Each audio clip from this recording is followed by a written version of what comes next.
오늘 본문의 말씀을 가지고 하나님 나라를 구하는 자의 태도라는 제목으로 하나님 말씀 전하도록 하겠습니다. 지난주 창세기 23장에 대해서 우리가 좀 살펴봤습니다. 그래서 23장의 주요 사건이 이제 막벨라 굴을 구입하는 사건을 이제 23장 전체에 대해서 할애를 하고 있었죠. 이 막벨라 굴에 대해서 우리는 어떻게 이해해야 되는가, 거기에 대해서 우리가 좀 살펴봤습니다. 그래서 23장의 이제 1, 2절을 보면 아브라함의 아내 사라가 127세에 기럇 아르바에서 죽습니다. 근데 이상한 건 이제 본문 전체가 사라가 굉장히 구원 역사에 있어서 굉장히 중요한 인물임에도 불구하고 딱 두 절로 그 죽음에 대해서 그냥 마무리하고 아브라함이 굉장히 슬퍼했다. 그 정도로만 맞춰버리는 거죠. 그리고 나서 이 막벨라 굴을 가지고 흥정한 게 23장 전체를 이제 차지를 하고 있는 거죠. 그래서 왜 이렇게 길게 이렇게 막벨라 굴을 준다, 안 된다, 돈 주고 사겠다, 준다, 안 된다, 내가 돈 주고 사겠다. 계속 이렇게 이제 흥정을 하고 실랑이를 하고 있는데, 여기서만 이렇게 중요하게 취급이 되는 게 아니죠. 이후에 족장들도 이 막벨라 굴을 돈 주고 샀다는 것을 계속 강조를 하고 있습니다. 왜 창세기 23장은 사라의 죽음보다 막벨라 굴을 산 것에 대해서 더 관심이 많을까? 이건 언약적 관점으로 생각해 볼 때 이게 온전히 이해되어진다라고 그렇게 설명을 했습니다. 먼저 이제 대답부터 이야기를 한다라면 조금 내용을 좀 더 살펴보면 1, 2절에는 아브라함이 이제 사라의 죽음에 대해서 굉장히 슬퍼했다는 내용을 보여주고 있어요. 그리고 3절과 4절에서는 이 아브라함은 이제 헷 족속에 가서 사라를 매장할 그러한 소유지를 달라, 땅을 달라고 그렇게 요청을 하는 거죠. 근데 이제 5절과 6절에서 보면 헷 족속이 아브라함에 대해서 굉장히 호의적인 마음을 가지고 있어요. 하나님의 지도자다, 여러 좋은 말로 이렇게 표현하고 있으니까 이 자신들의 묘실 중에 좋은 것을 아무거나 선택해서 써라. 굉장한 호의를 보이는 거죠. 근데 이제 아브라함은 7절, 9절에 보면 충분한 대가를 줄 테니까 매장지를 팔라. 그렇게 요청을 하고 있어요. 이 아브라함은 헷 족속의 굉장한 호의를 이제 거절하죠. 적법한 절차를 밟아서 확실하게 소유권을 하려고 하는 거예요, 지금 의도가. 확실하게 이 소유권을 가지려고 하는 이런 의도를 계속적으로 보여주고 있어요. 이러한 협상은 10절과 15절에도 계속되고 있어요. 지루할 정도로 이제 아브라함은 지속적으로 요청을 해요. 돈 줄 테니까 팔아라. 돈 줄 테니까 팔아라. 계속 그렇게 이야기를 하고 있는 거죠. 거기에다가 합법적인 공정이 뭐예요? 공적인 증거. 요즘은 이제 변호사 앞에서 막 이렇게 하잖아요. 공정을 받기 위해서 성문 앞에서 뭐 하고 있습니까? 장로들 앞에서 지금 거래를 하려고 하고 있어요. 계속적인 의도는 뭐냐면 합법적인 뭐 하려고요? 땅을 아브라함의 소유로 삼으려고 한다는 것에서 계속적으로 이 성경은 관심을 보여주고 있습니다. 그래서 이번에는 누가 나서냐면 막벨라 굴의 실제 소유자였던 에브론이 뭐라고 이야기를 하냐면 무상으로 주겠다. 집요하죠, 그죠? 이쪽 주려고 하는 쪽도 집요하고 살려고 하는 아브라함 측도 굉장히 집요합니다.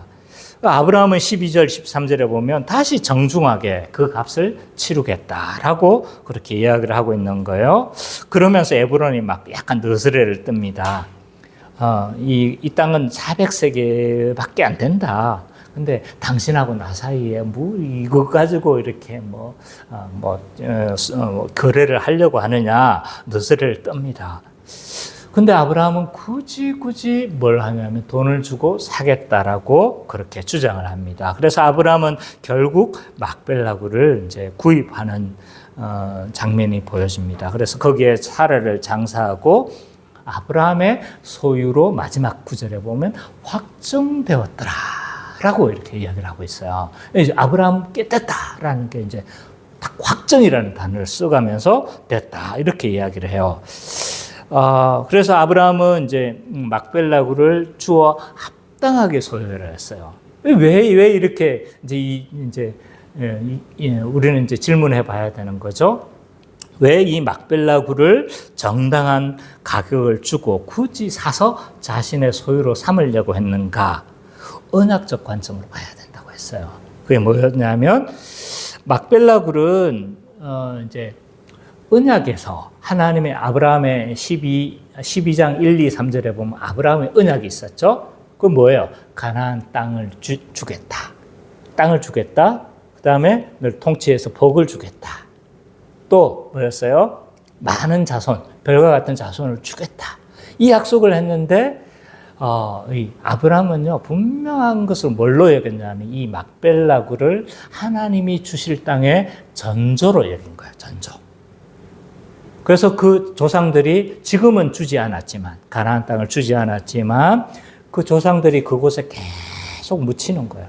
야곱도 그 사라도 묻히고 아브라함도 묻히고 계속적으로 묻히면서 뭐 하는 거예요? 하나님이 이 땅을 우리에게 주실 것이다 라는 소망을 가지면서 계속적으로 믿음으로 살아가는 거죠.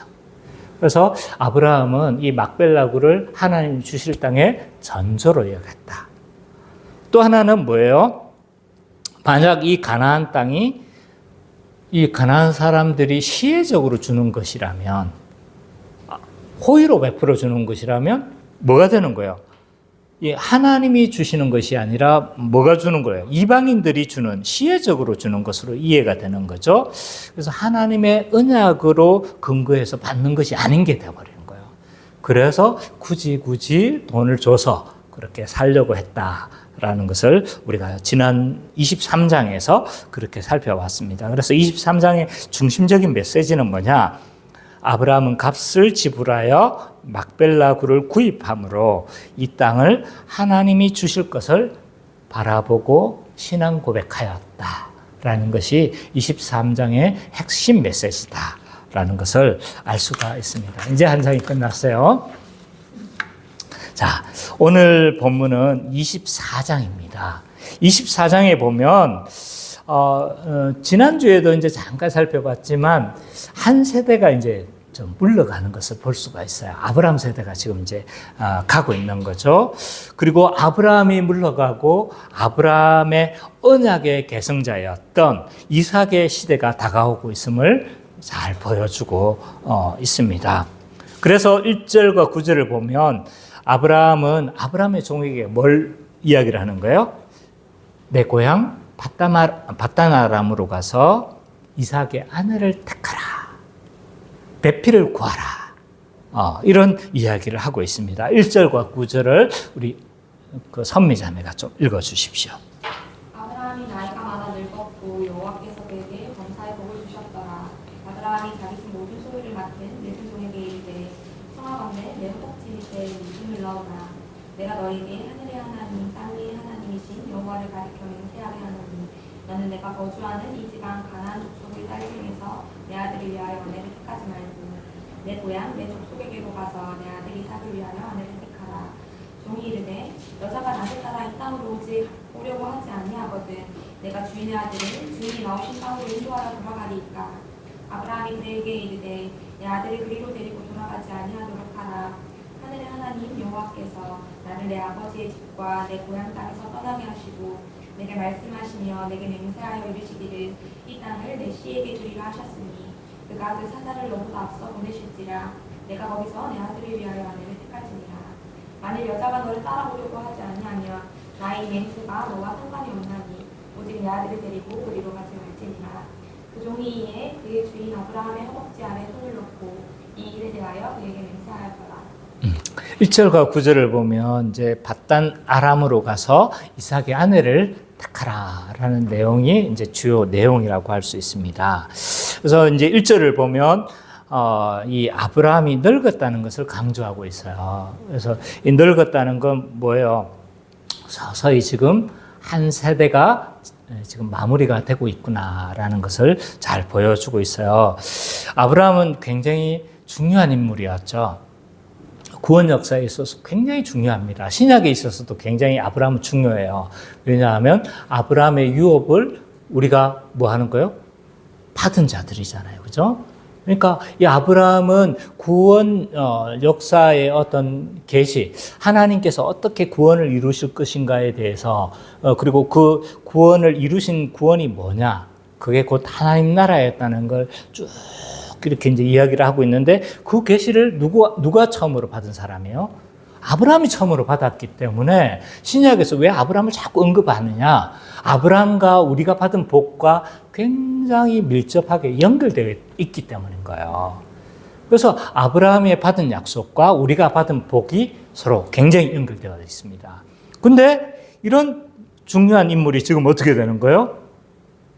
좀 늙었다라고 이야기하고 있습니다. 이제 아브라함의 시대는 이제 물러가고 있습니다. 그리고 나서 그 다음 언약의 계승자인 이삭이 지금 등장할 시점이 되었음을 예고해주고 있습니다. 그래서 아브라함은 뭐 어떻게 하는 거예요? 이제 이 이삭의 아내를 이제 배필을 구해주고 싶은 생각이 있었던 것 같아요. 그래서 자신의 종에게 이삭의 배필을 구하되 가나안에서 말고 어디로 가서 자신의 고향 밧단 아람으로 가서 택하라라고 2절과 4절에서는 그렇게 이야기를 하고 있어요. 근데 이때 아브라함이 뭐라고 이야기하고 있냐면 하나님에 대해서 호칭이 좀 독특해요. 뭐예요? 하늘의 하나님, 땅의 하나님이라고 이렇게 칭해요. 이게 어떤 의미인 거예요? 하늘의 하나님, 땅의 하나님. 이 말은 곧 뭐냐 하면 천지 만물을 다스리는 하나님이시라는 거예요. 모든 만물을 다스리시고 섭리하시는 그 하나님을 보여주고 있는 거죠. 그래서 알파와 오메가다. 예수님이 자신을 가리켜서 알파와 오메가는 뭐예요? 뭐 A와 오메가만 거예요? 처음과 끝이라는 거잖아요. 영원히 다스리시는 그리스도를 이제 강조하기 위해서 알파 오메가라고 하는 거예요. 여기서도 뭐라고 이야기를 하는 거예요? 천지와 하늘의 하나님, 땅의 하나님. 그러니까 우주 만물을 다스리시는 절대 주권자이신 그 하나님을 이렇게 지칭하는데 아브라함이 왜 이렇게 하나님을 이렇게 호칭했을까? 왜 그랬을까요? 왜냐하면 이삭의 이 결혼까지도 누가 주관하실 거라는 거예요? 하나님께서 이 모든 것들을 주관하실 것이라는 것에 대해서 이미 이 말 안에 담겨져 있는 거예요. 이후에 하나님의 섭리, 하나님의 인도하심을 이 아브라함이 얼마나 믿었는가가 계속 드러나고 있어요. 어쨌든 이 호칭에서도 그렇게 드러나고 있습니다. 그래서 하나님께서 섭리하시고 하나님께서 다스리시고 하나님께서 인도하실 것이다 라는 아브라함의 확신을 드러내주고 있습니다. 그런데 아브라함은 어디로 가서 이제 이삭의 아내를 구하라고 이야기를 하는 거예요? 내 고향 밧단 아람으로 가서 구하라고 이야기를. 여러분들 아마 이 생각 안 해보셨나요? 가나안 땅에도 이쁜 여자가 널리고 널렸을 거 아니에요. 근데 왜 굳이 밧단 아람에 가서 그렇게 구하라고 했을까? 우리가 아무 생각이 없을 때가 많아요. 읽으면서도 그랬구나. 뭐 그래야 되는가 보지. 뭐 이렇게 생각하는 거예요. 왜 그랬을까? 우리는 생각해 봐야 합니다. 왜 자신의 고향, 친족 중에서 구하라고 했을까? 밧단 아람 사람들이 혈통적으로 거룩했을까요? 이건 성경의 가치일까요? 그건 아니란 말이에요. 그죠? 하나님의 구원은 열방으로 향해 있잖아요.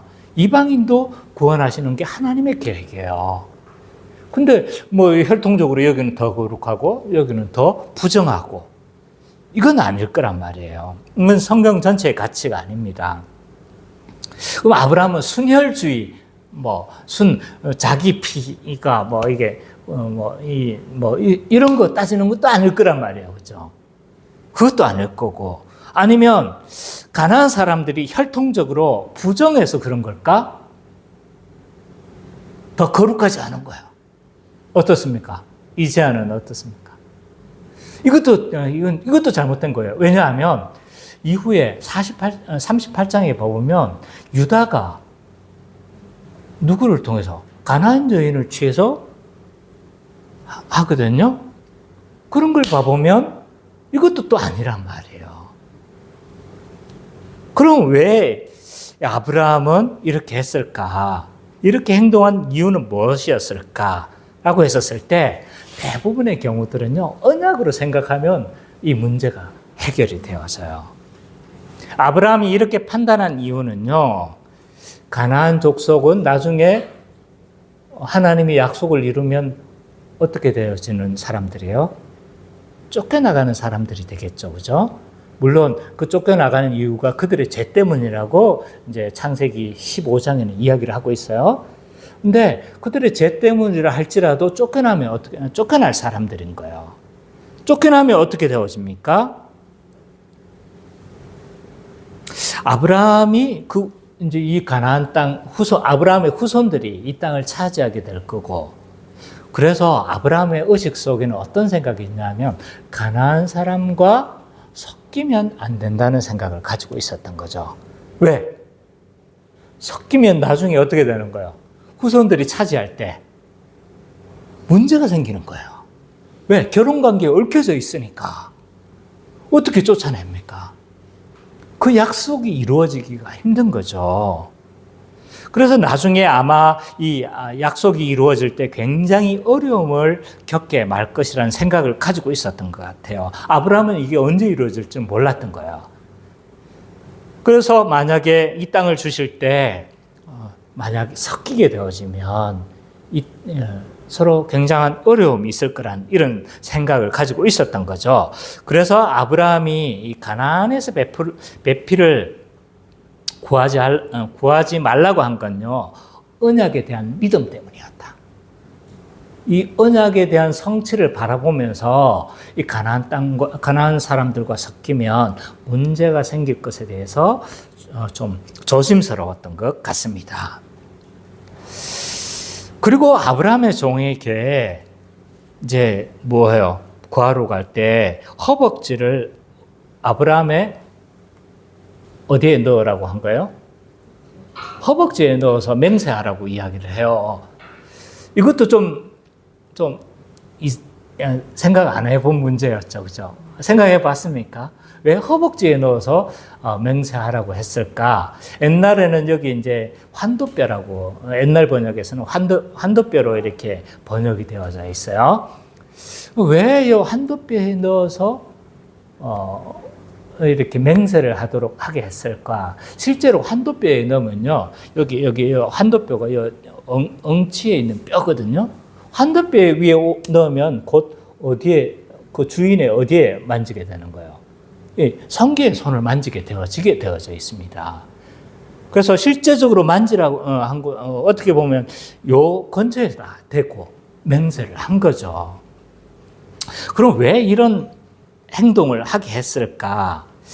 그 당시 이제 이 시대에 많은 사람들이 이제 신의 이름으로 맹세를 하잖아요. 신의 이름으로 맹세를 할 때 어떤 행동을 취하게 하는 경우가 많습니다. 예를 들어서 손을 들고 맹세를 하게 한다든지 이런 행동이 있을 거 아니에요. 그죠? 우리도 맹세할 때 이렇게 맹세하지 않습니까? 그죠?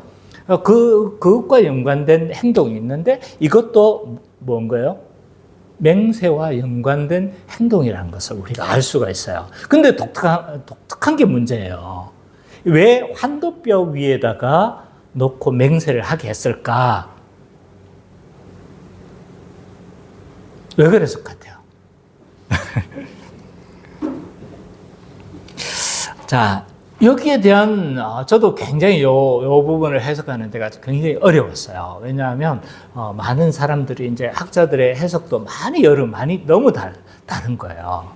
그러나 가장 합당한 해석으로 제가 봤었을 때 이겁니다. 뭐냐하면 이 아브라함은요 하나님과 맺은 언약을 맺었잖아요. 그리고 언약을 맺었는데 그 언약의 징표로서 뭘 했습니까?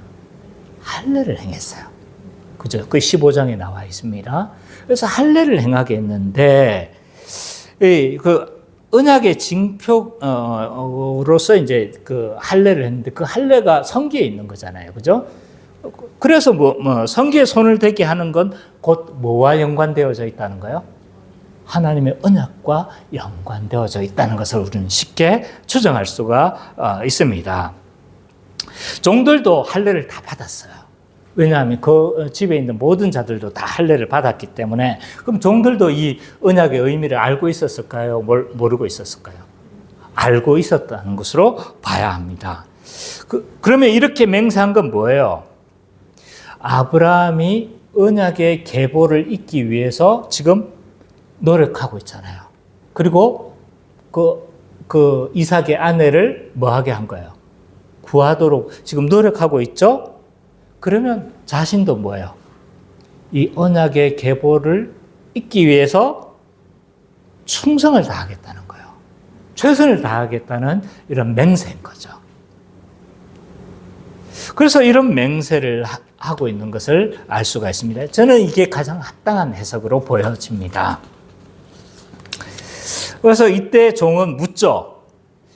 이 땅으로 오려고 하지 않으면 어떻게 해야 합니까? 이삭을 데리고 가야 합니까? 이렇게 묻습니다. 그 5절, 6절에 나와요.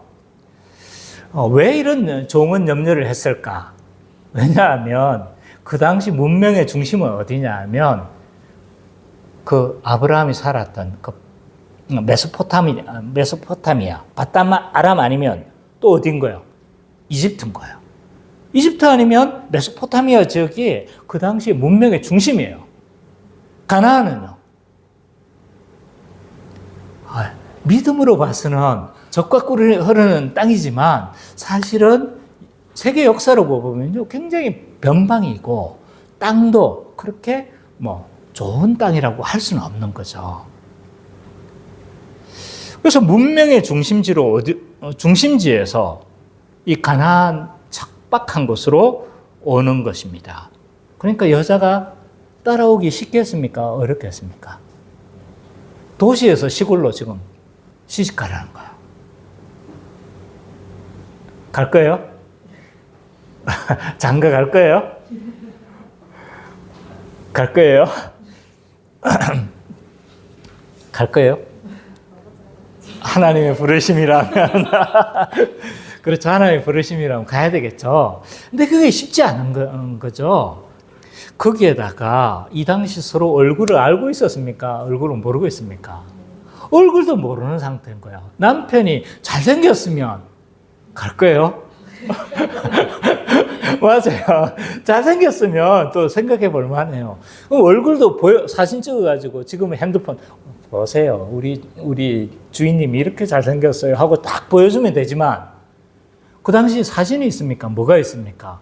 사진으로 보여줄 수가 없단 말이야. 아무리 잘생겼다고 한들 그럼 자기 종이야 잘생겼다고 하겠지만 봐야 믿는 거잖아요. 그죠? 거기에다가 이 사람이 어떤 재력을 가지고 있는지 돈 많으면 갈 거예요? 좋은 조건일 수는 있겠죠. 그죠? 그러나 이거 다 볼 수가 없는 상황이라는 거죠. 아무리 생각해도 종의 입장에서는 쉽게 따라올 것 같지가 않은 거죠. 그래서 이런 상황에 대해서 뭘 해야 될 필요가 있었던 거죠? 대비를 할 필요가 있었던 인간적인 좀 생각이었던 거죠. 안 따라오려고 하면 어떡합니까? 그때 아브라함은 뭐라고 이야기를 합니까? 7절과 9절에서 아브라함의 이야기가 나오고 있어요. 이삭을 그쪽으로 데려가라는 거예요? 데려가서는 안 된다. 하나님께서 뭐 하시겠다는 거예요? 그 길을 인도하실 거라는 거예요. 뭐 여러 말로 좀 어려운 말로 되어 있지만 한마디로 말해서 하나님께서 뭐 하시겠다는 거예요? 섭리하실 거야. 인도하실 것이니까 걱정하지 말고 가라. 라고 그렇게 이야기해요. 아브라함이 하나님의 섭리를 많이 믿었다는 것이 드러나고 있죠. 그죠? 그래서 하나님의 섭리를 지금 기대하면서 보내고 있는 것이라는 것을 알 수가 있습니다. 결국 아브라함의 종은요, 파송을 받습니다. 그래서 아브라함이 살던 어떻게 갔는데 아브라함이 살던 그 마을에 이르러서 기도를 하고 있는 것이 이제 10절과 15절의 내용이에요. 우리 성민이가 좀 읽어주시겠습니까? 이에 종이 그 주인의 낙타준 10개를 들고 떠났는데 곧 그의 주인은 모든 좋은 것을 가지고 떠나 그 소보다미아로 가서 나홀의 성에 이르러 그 낙타를 성 밖 우물 곁에 굴렸으니 저녁 때라 여인들이 물을 기르러 나올 때였더라. 그가 이르되 우리 주인 아브라함의 하나님 여호와여 원하건대 오늘 나에게 순조롭게 만나게 하사 내 주인 아브라함에게 은혜를 베푸시옵소서. 성중 사람의 딸들이 물 기르러 나오겠사오니 내가 우물 곁에 서 있다가 한 소녀에게 이르기를 청하건대 너는 물동이를 기울여 나로 마시게 하라 하니 그의 대답이 마시라. 내가 당신의 낙타에게도 마시게 하리라 하면 그는 주께서 주의 종 이삭을 위하여 정하신 자라. 이로 말미암아 주께서 내 주인에게 은혜를 베푸심을 내가 알겠나이다. 말을 마치기도 전에 리브가가 물동이를 어깨에 메고 나오니 그는 아브라함의 동생 나홀의 아내 밀가의 아들 고두엘의 소생이라. 예, 아브라함의 종은 이제 아브라함이 살던 마을까지 어떻게 갔던 것 같아요. 하나님의 인도하심이 있었겠죠. 근데 거기에 대한 내용은 자세하게 기록이 되지 않은 거예요. 근데 그 마을에 이르러서 하나님께서 혹시 여기서 예비한 사람이 있을 것인지 생각을 하면서 뭐 하는 거예요? 기도하고 있는 장면이 지금까지 이 본문의 내용입니다. 이 중동 지역은 굉장히 날씨가 덥습니다. 그래서 뭐 하는 거예요? 대개 이제 물을 기를 때 언제 걷냐면 아침 아니면 언제인 거예요? 저녁입니다. 중동 지역은 고온 건조 지역입니다. 그래서 해가 지면 어떻게 되는 거예요? 굉장히 시원합니다. 나중에 한기를 느낄 정도로 그렇게 추워지거든요. 그래서 보통 아침 해 뜨기 전이나 해가 지면 물을 이렇게 이제 기르러 가는 거죠. 그래서 이 보통 우물은 어디에 있냐면 마을 밖에 있어요. 사마리아 여인도 마을 밖에 가서 뭘 했습니까? 물을 기르러 가죠, 그죠? 보통 마을 밖에 있어요. 왜냐하면 그곳에 짐승들도 같이 물을 먹여야 하기 때문에 보통 이제 우물은 마을 안에 있기보다는 우리는 다 마을 안에 우물이 있잖아요. 근데 이 지역은 다 이제 마을 밖에 있는 거예요. 그래서 짐승들이 마실 수 있도록 이제 우물은 보통 밖에 있다. 근데 이 우물을 아무나 사용할 수 있느냐? 이 마을 밖에 있으니까 이 우물을 아무나 사용할 수 있느냐라고 함부로 막 사용하지를 못해요. 왜냐하면 그 우물의 소유자가 있기 때문에요. 그래서 함부로 사용하면 굉장히 문제가 생깁니다. 그래서 아무나 사용을 하지 못해요. 그래서 허락을 얻고 물을 먹든지 아니면 예수님도 뭐 하는 거예요? 사마리아 여인에게 떠달라고 그렇게 하잖아요. 그죠? 그러니까 이게 이제 허락을 받고 보통 물을 사용할 수가 있습니다. 이런 관습을 이제 아브라함의 종은 잘 알고 있었던 거죠. 그래서 뭐예요? 자기가 이렇게 서 있다가 물 떠러 나오면 어떻게 하겠다는 거예요? 물 떠러 나온 사람에게 부탁을 하는 거죠. 물을 나에게 좀 달라라고 했는데 자신에게 물 줄 뿐만 아니라 누구에게까지? 짐승에게까지 이렇게 마시게 하면 그 사람이 누구다? 하나님께서 예비하신 자로 알겠다라고 그렇게 기도하는 거예요. 그렇게 이제 기도를 했던 거예요. 근데 이거 자세히 생각해 보셔야 돼요.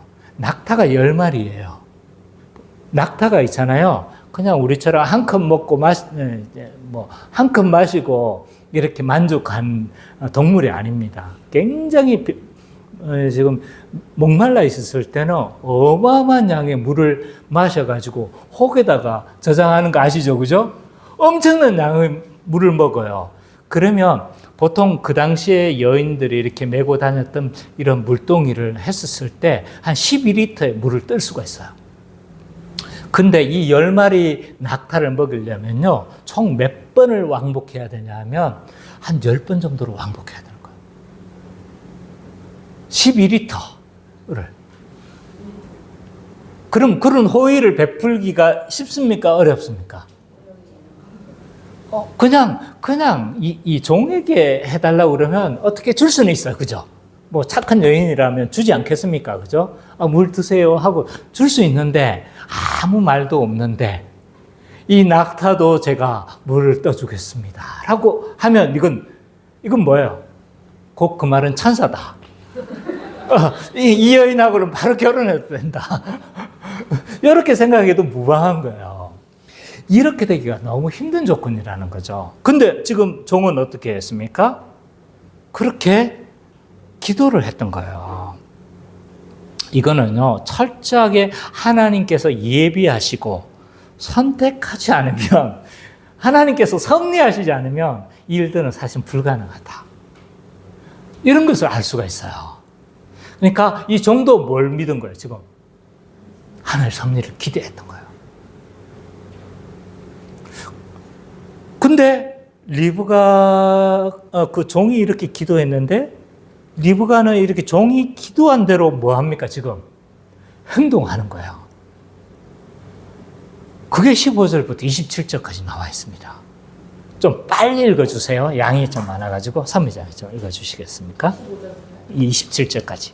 말을 마치기도 전에 리브가가 물고기를 어깨에 메고 나오니 그는 아브라함의 동생 나홀의 아내 밀가의 아들 르베를 쫓깁니다. 소녀는 보기 힘이 아리잡고 지금까지 남자가 가까이 하지 않냐 찾아보라. 그가 홀로 내려가서 물을 그 물동이에 채워가지고 올라오는지라. 종이 마주 달려가서 이르되 청하건대 내 물동이의 물을 내게 조금 마시게 하라. 그가 이르되 내 주여 마시소서 하며 급히 그 물동이를 손에 내려 마시게 하고 마시게 하기를 다하고 이르되 당신의 낙타들을 위하여도 물을 길러 그것들로 물을 마시게 하리라 하고 급히 물동이의 물을 고유에 붓고 다시 들으려고 홀로 달려가서 모든 낙타를 위하여 붓는지라. 그 사람이 그를 눈높이 주목하여 여호와께서 과연 평탄한 길을 주신 여부를 알고자 하더니 낙타가 마시기를 다음에 그가 반세겔의 무게의 금코거리 한 개와 10세겔 무게의 은수목걸이 한 쌍을 그에게 주며 이르되 내가 누구의 딸이냐 청하건대 내게 말하라. 내 아버지의 집에 우리가 유숙할 곳이 있느냐. 그 여자가 그에게 이르되 나는 밀가가 나홀에게서 낳은 아들 고델의 딸입니다. 또 이르되 우리에게 집과 사료가 적하며 유숙할 곳도 있나이다. 이에 그 사람이 머리를 숙여 여호와께 경배하고 이르되 나의 주인 아브라함의 하나님 여호와를 찬송하나이다. 나의 주인에게 주의 사랑과 선지를 듣지 아니하셨다며 여호와께서 길에서 나를 인도하사 내 주인의 동생 집에 이르게 하셨나이다. 네. 15절 이후 봐보면요, 이 리브가가 어떻게 행동했는가가 잘 드러나고 있어요. 이 리브가는 모든 걸 갖춘 여인입니다. 보세요. 심히 아름다운 여인이었어요. 그죠? 맞죠? 심히 아름다웠다. 근데 마음씨만 예쁜 게 아니었어요.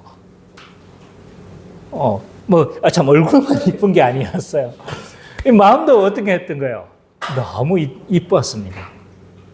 그래서 이 처음 보는 나그네의 과한 요구, 굉장히 과한 요구잖아요, 그죠? 이 요구에 어떻게 합니까? 조금도 지체하지 않고 물을 마시게 했습니다. 야, 이 여인은요, 얼굴만 이쁜 게 아니라 모든 걸 갖춘 여인입니다. 제 아내만 그런 줄 알았어요. 웃으라고 한 거예요? 부끄러워. 보세요. 얼굴도 이쁜 데다가 마음씨도 너무 이쁜 거예요. 그래서 이 아브라함의 종은 뭐로 생각했던 거예요? 기도한 대로 딱 했으니까 이 여인이 하나님께서 예비한 사람이구나 이렇게 아마 직감을 했던 것 같아요. 근데 더 주목해서 봤다고 이야기를 해요. 주목해서 보면서 뭘 하는 거예요? 그런가 안 그런가 계속 지켜봤던 것 같아요. 근데 이제 물어봤어요. 네가 누구냐? 민적 사항도 좀 물어본 것 같죠, 그죠? 그러니까 대답을 하는 거예요. 대답을 해보니까 그 사람이 누군 거예요? 아브라함의 누구였어요? 아브라함의 친족이에요, 친족. 11장에 보면 이 리브가의 아버지가 누구라는 걸 알 수가 있어요. 아브라함과 친족 관계예요. 그러니까 더 뭘 하게 된 겁니까? 확신했던 거예요. 그래서 예물을 줍니다. 예물을 주는데 이 예물이 어느 정도냐면 그 당시 여인들에게 줬던 지참금 정도예요. 그러니까 그 당시 결혼할 때 왜 돈을 주고 이렇게 막 지참금을 줬잖아요. 그죠? 그 정도의 예물을 줬던 거예요. 근데 이건 예물이 아니었어요. 결혼 예물이 아니었어요. 그냥 선물이에요, 선물. 그러니까 완전히 확신했다는 걸 알 수가 있습니다. 그리고 하나님의 인도하심을 깨닫고 이 종은요, 감사하며 경배하는 것이 27절까지의 메시지예요.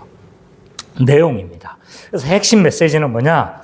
아브라함의 종은 하나님의 섭리를 바라고 기도하였고 응답하심을 경험하였다라는 것이 이 본문의 핵심 메시지라고 할 수가 있습니다.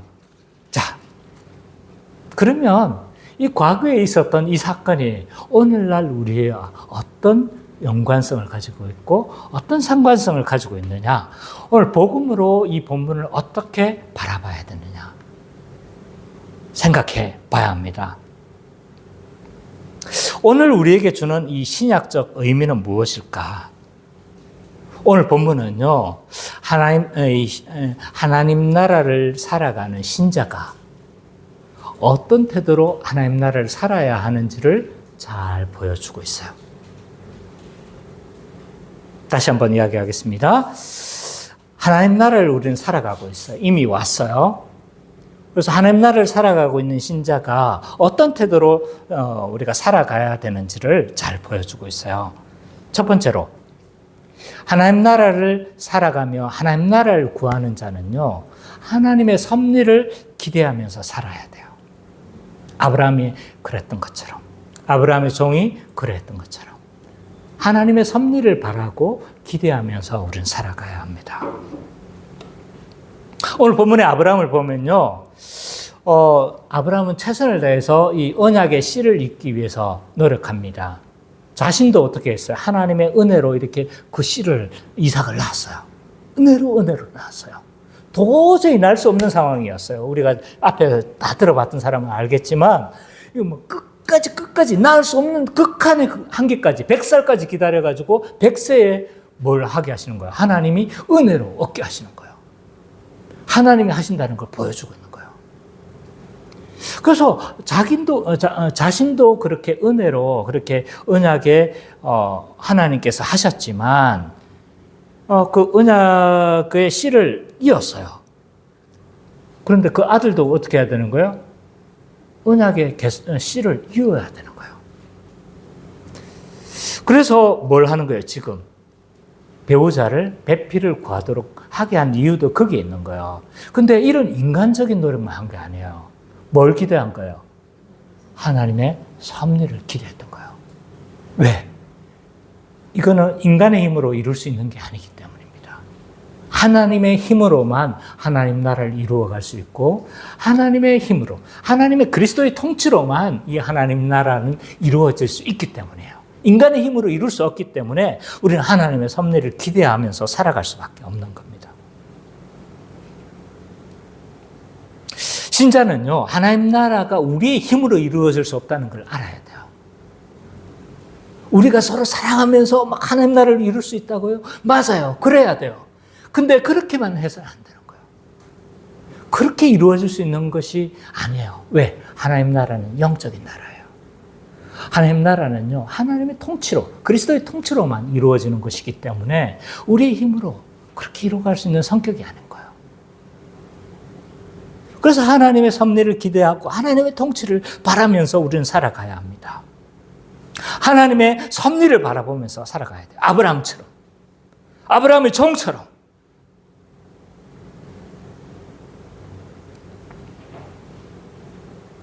한번 생각해 보십시오. 하나님의 섭리가 없으면 우리가 할 수 있는 것들이 아무것도 없어요. 교회가 한 가족을 이루는 것도요, 하나님의 섭리가 없으면 안 돼요, 그게.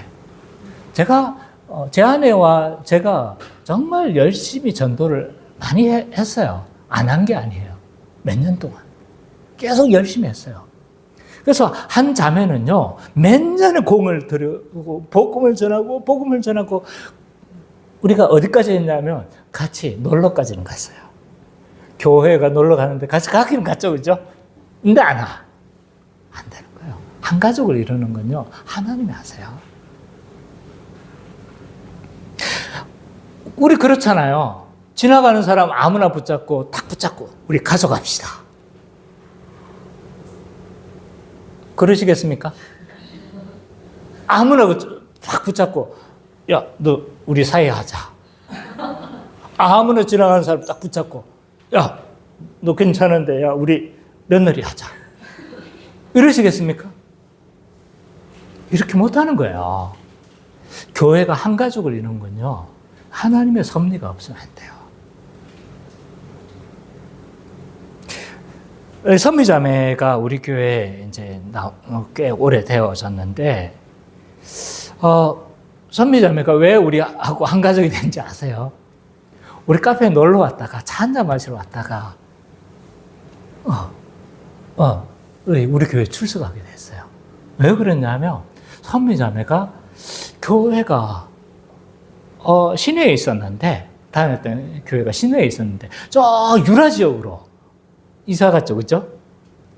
그 기쁨의 교회. 그거 아니었습니까? 그때 아니었나요? 어쨌든 저도 아는 교회예요. 저도 아는 교회고 아는 목사님인데, 어쨌든 이제 교회를 고민하고 있었던 시점이었어요. 근데 저를 만나가지고 이제 이야기를 하다가 목사님인 걸 알게 됐고, 이야기를 하다 보니까 같은 선교단체 출신인 거야. 나도 IBF. 선미자매도 IBF 출신. 그래서 마음이 확 열렸던 거야. 그래서 우리 교회에 출석하게 되어진 겁니다. 하나님이 저는 섭리였다고 생각해요.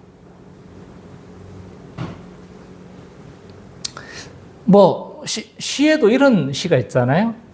한 송이 국화꽃을 피우기 위해서 밤부터 소축선 그렇게 울었나 보다. 그렇게 사연이 있던 것처럼 한 교회, 한 가족을 이루는 것도 있잖아요. 아무나 이렇게 이루어질 수 없어요. 우리가 막 하고 싶다고 해서 이게 되는 문제는 아닌 것 같아요. 제가 봤었을 때. 하나님의 인도하심과 하나님의 섭리가 그 가운데 역사해야만 가능한 문제라고 저는 생각합니다. 자, 신자가 세상 가운데 있잖아요. 살아가는 것도 하나님의 섭리가 없으면 안 돼요. 하나님의 섭리와 다스림이 없으면 우리가 어떻게 살아가겠어요? 하나님의 도우심이 없으면 우리처럼 무력한 자들이 없어요. 왜요? 신자는요, 악한 자들이 왼뺨을 때리면 어떻게 해야 되는 거예요? 오른뺨을 대고 때려라. 돼야 되는 자들이 누구냐면 신자예요. 함부로 복수도 못해요. 말씀을 제대로 알면. 잘 모르니까 막 복수도 하고 막 그러잖아요. 근데 신자는 함부로 복수도 못해. 왼뺨을 때리면 오른뺨도 내밀어야 되는 게 신자의 삶인데 쉽지가 않단 말이에요. 이런 상황에서 하나님이 섭리하시고 다스리지 않으면 우리만큼 불쌍한 자가 어디 있는 거예요? 안 그래요? 하나님이 신원을 해 주셔야지 우리가 그래도 소망을 가지고 살 거 아니에요. 안 그래요? 제가 당근마켓을 자주 사용합니다. 이 당근마켓에서 제가 몇 개 키워드를 딱 해가지고 딱 뜨는 게 있어요. 뭐냐면 풋사라 딱 올려놨어요. 그 다음에 아이스컵 이렇게 딱 올려놨어요. 몇 가지 이제 키워드 올려놓은 게 있는데 그거 누가 딱 띄우면 나한테 딱 뜨게 돼 있거든요. 근데 풋사라가 이제 내가 관심이 많아요. 풋사를 좋아하니까. 그래서 왜 장비 욕심이 있잖아요. 축구하는 사람은 좀 알잖아요. 그죠? 그 장비 욕심이 있어가지고 내가 지금 풋사라가 2개 있는데도 좋은 거 뜨면 구하려고 이렇게 풋사라를 딱 올려놨어요. 그래서 아니나 다를까 계속 지금까지 올라온 거 보니까 또도 비싸거나 좀 그런 거예요. 근데 너무 좋은 게 딱 10,000원, 딱 2번밖에 사용 안 했는데 미즈노였는데 한 2, 3만 원짜리였는데 2, 3만 원짜리인데 2번 신었는데 10,000원에 내놓은 거예요. 제가 봐도 새 거예요. 제가 어떻게 했겠어요? 10,000원이니까 부담도 없잖아요. 제가 구입할게요. 딱 빨리 다이렉트 메시지를 보냈죠. 그러니까 그분이 뭐 해가세요. 내일 만날 거예요. 해가지고 장소하고 다 정했어요.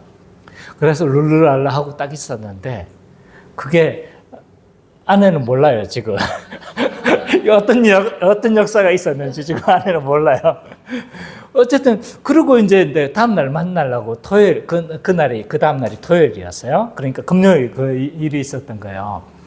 그러고 있었는데, 이제 가려고 딱, 이제, 그날 저녁에, 늦게 그분한테 다이렉트 메시지가 온 거예요. 저 죄송한데, 다른 사람이 2만 원 주고 사겠다고 해서 이러면서 미안하다고 그러는 거예요. 와, 팍 빡치더라고요. 아니 내가 잡아놨는데, 나도 목사도 빡친다니까요. 아니 나하고 계약을 해놓고 나하고 약속했으면 나한테 해야지. 그 중간에 다이렉트를 끼어 들어가지고 새치기를 한 거예요. 새치기를. 그 새치기 한다고 또 그거 하면 그게 이만큼 빡쳐 올랐지만 예, 저는 급한 게 아니라서 그렇게 하십시오 하고 그래도 나한테 물어본 게 어디예요, 그죠? 그래서 그렇게 하고 제가 말았어요. 세상이 이렇지 않아요? 막 내가 다 공들을 다 해놓고 다 해놨는데 누군가 막 가로채고 잘 모르죠? 그래요. 상사들이 그래요. 내 공로로 막 깍 하고 막 그런단 말이에요. 내가 한 것처럼 다른 사람이 한 거 다 해가지고 자기가 뺏어가지고 자기가 한 것처럼 막 그렇게 제시를 한 것이 세상이란 말이에요. 근데 하나님의 섭리가 없으면 우리 어떻게 되겠어요? 우리가 살아갈 수 있겠어요? 너무 힘든 것이에요. 우리는 하나님의 섭리를 기대하면서 살아가야 돼요. 왜? 우리는 그의 아들이니까. 아들을 내버려 두시겠어요? 뭐 아들을 좀 더 신학적으로 더 설명하고 싶지만 시간이 없어서. 어쨌든 그 아들을 내버려 두시지 않는 분이 하나님이신 거죠. 신자의 진로도 하나님께서 인도하세요. 우리가 열심히 준비하지만요, 그 길대로 가는 게 아니에요. 성민이 보세요. 성민이 원래 목적이 뭔지 아세요? 체육 선생님이었어요. 막 열심히 했는데 고3 때 갑자기 바뀌었어요. 갑자기 부상이 좀 인대가 좀 조금 찢어졌어요. 그래서 자꾸 성적이 안 나오는 거예요. 그래 안 가요. 하나님께서 있잖아요. 섭리 가운데 인도하세요. 저는 하나님 섭리가 있다고 생각해요. 결혼요? 내가 원하는 사람 쉬운지 아세요? 내가 원하는 사람은요, 그 사람이 안 원해요. 또 내가 그 사람이 나를 원해? 내가 원하지를 않아. 안 돼요. 하나님의 섭리가 없으면 안 돼요. 하나님의 섭리가 필요해요. 제 아내, 제가 막 그런지 아세요? 원래 아내랑 만났었을 때 두 사람 동시에 소개를 받았어요. 먼저 소개받은 사람이 한 사람 있었고, 일주일 뒤에 제 아내를 소개를 받았어요. 그러니까 원하지 않게 양다리를 거치고 있었어요. 한 2-3달. 그러면서 제가 어디로 가야 되나? 솔직히 이쪽에 마음이 있었어요. 그 이쪽이 누군지는 말하지 않겠어요. 막 이쪽에 마음이 있었어요. 뭐 그러니까 모든 면이 이쪽에 나왔어요. 그래서 이제 정리하려고 딱 말을 하려고 했는데 마음에 드는 사람이 뭐라고 그랬냐면 저 아무리 생각해도 저는 사모는 못 하겠어요 하면서 그만 만나세요. 그리고 만난 사람이 제 아내예요. 하나님의 섭리예요. 하나님의 섭리. 지금 생각해 보면요, 그게 맞아요. 맞아요. 저는 그때는 잘 몰랐죠. 우리는 하나님의 섭리 가운데 있는 거예요. 우리가 최선을 다하지만 하나님의 섭리 가운데 모든 것이 다 이루어지는 거죠. 우리는 그 하나님의 섭리를 기대하며 살아야 합니다. 직장, 우리 정글 같아요. 정글이죠. 먹고 먹히는 사이가 직장인데, 근데 그런 곳에서 우리가 살아갈 수 있는 거, 뭐 때문이냐? 하나님의 섭리가 있기 때문이에요. 삶의 어떤 순간에도 우리는 뭘 기억해야 합니까?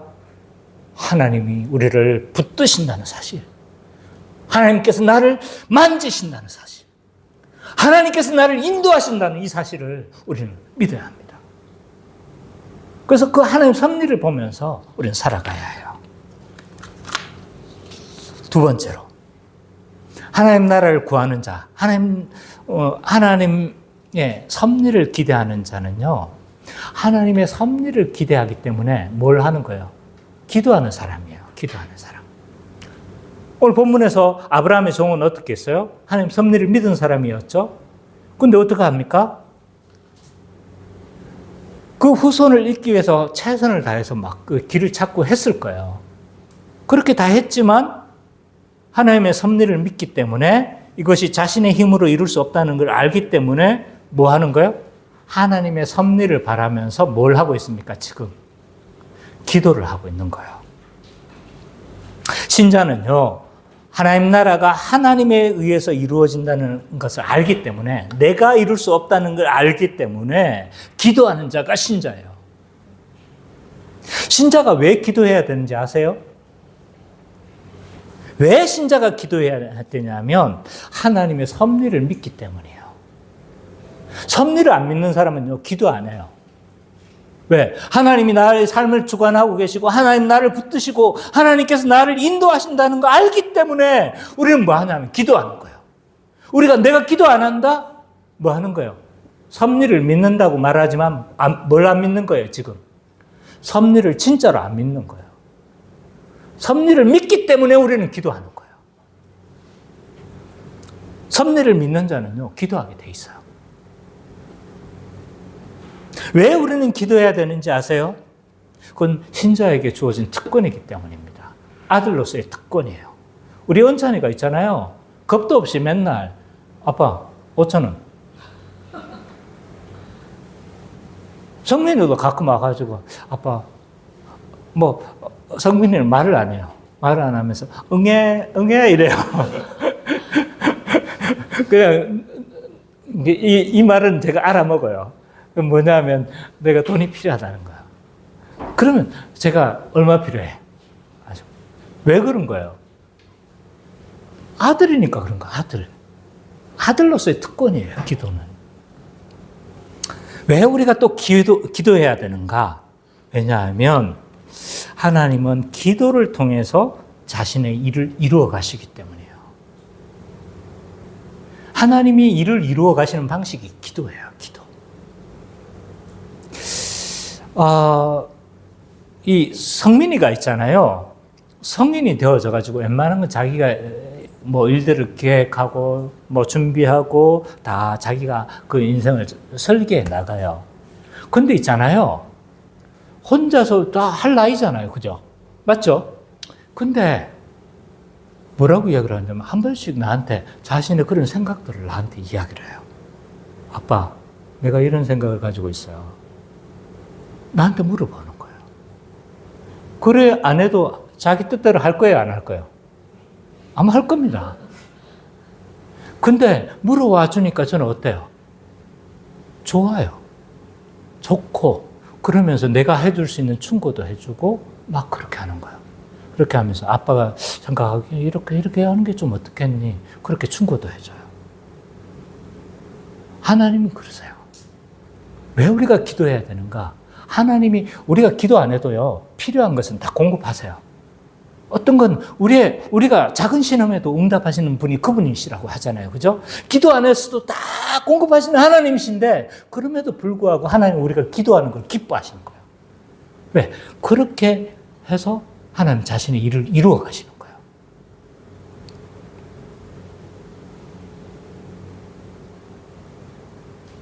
그리고 마지막으로 기도해야 되는 이유가 뭐냐 하면, 기도를 통해서 하나님의 뜻에 내 뜻을 조율할 수가 있어요. 가끔씩 성민이가 자기 일을 계획하지만 자기 정욕대로, 자기 욕심대로 하나님의 뜻과 상관없이 막 그렇게 갈 수 있잖아요. 그죠? 그럼 어떻게 해야 되는 거예요? 조율의 과정이 필요하겠죠. 그죠? 기도는 그 조율의 과정이에요. 막 내 뜻을 고수하는 것이 기도가 아니고, 기도하면서 하나님의 뜻에 내 뜻을 뭐 하는 거예요? 숙이고 순종하는 과정이 기도의 과정이에요. 예수님이 그렇게 하셨죠? 예수님이 겟세마네에서 기도하시면서 어떻게 하시는 거예요? 겟세마네에서 기도하시면서 자신의 뜻을 말씀하시는 거예요. 근데 그게 하나님 뜻이었어요? 아니었어요? 아니었잖아요. 십자가를 지는 것이 하나님의 뜻이었어요. 기도하시면서 어떻게 하는 거예요? 하나님 뜻에 순종하시는 거예요. 그 뜻을 맞춰가는 거예요. 우리는 마찬가지예요. 우리는 막 뭔가를 계획해서 이렇게 어떤 일들을 해나가지만, 어떤 경우들은요, 내 정욕대로 구하는 경우가 많아요. 내 정욕대로 하려고 하는 경우가 많아요. 그때 기도를 통해서 뭐 하는 거예요? 하나님 뜻에 조율을 맞추는 거죠.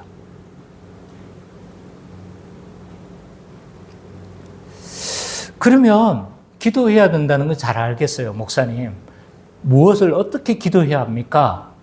라고 했었을 때, 신자가 무엇을 기도해야 됩니까? 신자가 해야 되는 기도가 어떤 기도예요?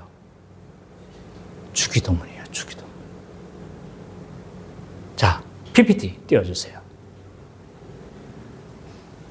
자, 주기도문의 기도가 그냥 예배 마칠 때 마친 기도가 아니에요, 주기도문은.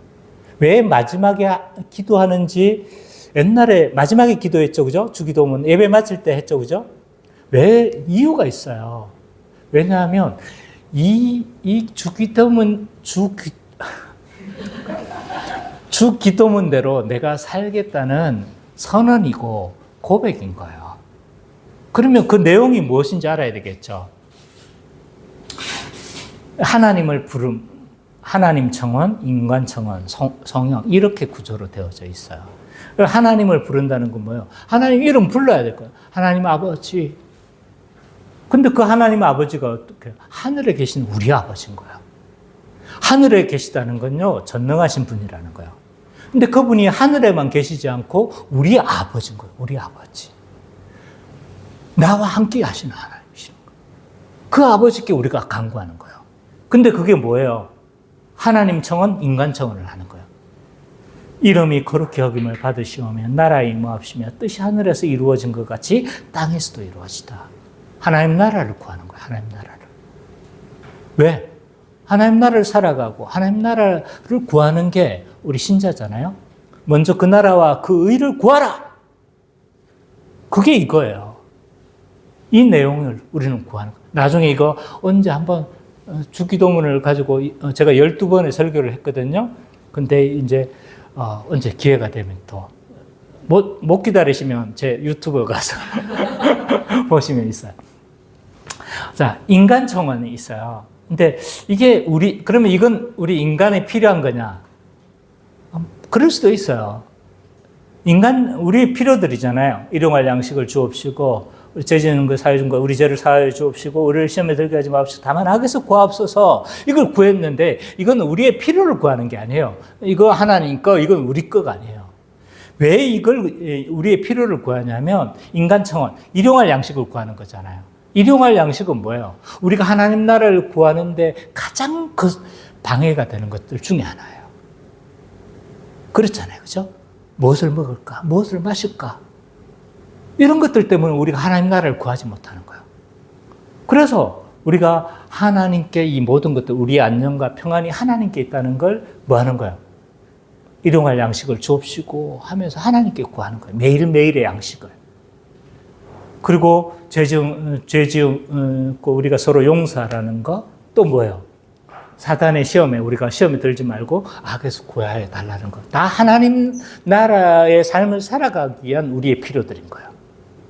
그래서 우리가 구하는 건 뭐냐면 하나님 나라를 구하는 거예요. 하나님 나라를 구하는 거. 이런 주기도문의 기도의 내용을 가지고 우리는 기도해야 합니다.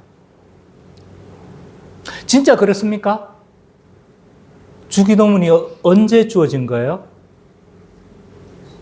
산상수훈의 중앙에 배치해 있어요. 그러니까 뭐예요? 하나님 나라 백성이 살아가야 되는 핵심이 주기도문이라는 걸 산상수훈의 구조에서도 보여주고 있고요. 누가복음 11장에서도 어떤 배경에서 주어졌냐면 이렇게 제자들이 이렇게 해요. 요한의 제자들은 예수님, 요한이 자기들의 제자들에게 기도를 가르쳐 준 것처럼 우리에게도 기도를 가르쳐 주옵소서라고 이야기하는 거예요. 기도할 줄 몰라서 기도 가르쳐 달라고 했을까요? 유대인은 하루에 3번씩 기도하던 사람들이에요. 근데 왜 기도를 가르쳐 달라고 하는 거예요? 그건 뭐냐 하면 기도하는 방법을 가르쳐 달라는 것이 아니라 기도의 내용을 가르쳐 달라는 거예요. 그 당시 어떤 학파에 속해 있는 사람들은요, 자신의 정체성을 담은 기도문이 있었어요. 유대인들도 유대인들의 정체성을 담은 기도문이 있어요. 그게 이제 그 이름을 내가 까먹었는데 유대인의 정체성을 담은 기도문이 20몇 가지가 있어요. 그런 정체성을 담은 기도문이 있고, 그리고 요한의 그 공동체, 그러니까 세례 요한의 그 공동체에서도 그 세례 요한의 정신을 담은 기도문이 있었던 것 같아요. 지금 전달되지는 않지만. 그러니까 예수님의 제자들도 뭐 하는 거예요? 우리가 예수님을 따라다니고 예수님을 통해서 하나님 나라를 우리가 지금 이루어 간다고 생각하고 있는데 하나님 나라 백성은 어떻게 살아야 합니까? 어떤 기도를 해야 합니까? 어떤 정체성을 가지고 살아야 합니까? 라고 했었을 때 예수님이 가르쳐 준 기도가 뭐예요? 너희는 이렇게 기도하라. 그게 주기도문이에요. 그래서 사도신경은 우리의 믿음, 소망, 뭐요? 주기도문은 우리의 소망. 그 다음에 십계명은 우리의 사랑, 하나님 사랑, 이웃 사랑이잖아요. 그죠? 이렇게 고대가 아니죠. 몇백 년 전에 우리의 종교개혁사들은 이렇게 구분을 했어요. 우리의 믿음, 소망, 사랑이다. 십계명, 주기도문, 사도신경, 성경의 맨 앞에 기록된 이유가 거기에 있는 거예요. 그만큼 중요한 거예요. 우리가 하이델베르그 문답했죠? 이 문답의 내용은 다 그 세 개의 문답이에요. 우리가 했던 그 부분은 뭐예요? 십계명의 문답 내용인 겁니다. 그만큼 중요해요. 어쨌든 오늘은 기도에 대한 거니까. 이 주기도문의 기도를 우리는 해야 합니다. 이 기도를 한 마지막 세 번째요. 금방 끝나요. 이 하나님 나라를 구하는 자는요, 하나님 섭리를 믿고 기도했기 때문에 하나님 나라를 경험하고 예배합니다. 아브라함의 종은 기도한 대로 하나님의 인도하심을 깨달았고 경험했어요. 하나님의 역사하심, 하나님 섭리를 경험했어요. 그리고 거기에 대한 반응으로 뭐 했습니까? 경배했어요. 예배했어요. 자, 기도한 자만이 하나님의 역사를 경험해요. 맞죠? 기도했기 때문에 하나님이 일하셨구나를 아는 거예요. 기도하지 않으면요, 아마 자기 마음대로 살아갈 거예요. 그 하나님이 일하심도 경험도 못해요. 하나님이 하셨다고 내가 했기 때문에, 내가 열심히 했기 때문에 성취한 거로 생각하는 거죠. 기도한 자만이 하나님의 역사하심을 깨달아요. 하나님의 역사를 깨닫고 경험한 자만이 하나님께 온전하게 예배할 수 있어요. 왜? 예배가 뭡니까? 하나님의 은혜에 대한 반응이 예배예요. 은혜를 받은 자가 그 반응으로 예배하는 게 예배인데, 그 은혜를 경험한 자가 온전히 예배할 수 있지 않겠습니까? 아브라함의 종처럼. 네. 이런 종의 모습, 또 아브라함의 모습을 통해서 우리가 하나님 나라를 풍성하게 경험했으면 좋겠습니다. 우리 교회를 통해서 많이 체험하고 많이 맛보면서 그렇게 살아가는 우리 기쁨의 교회 모든 성도님 되시기를 간절히 축원합니다. 네, 제가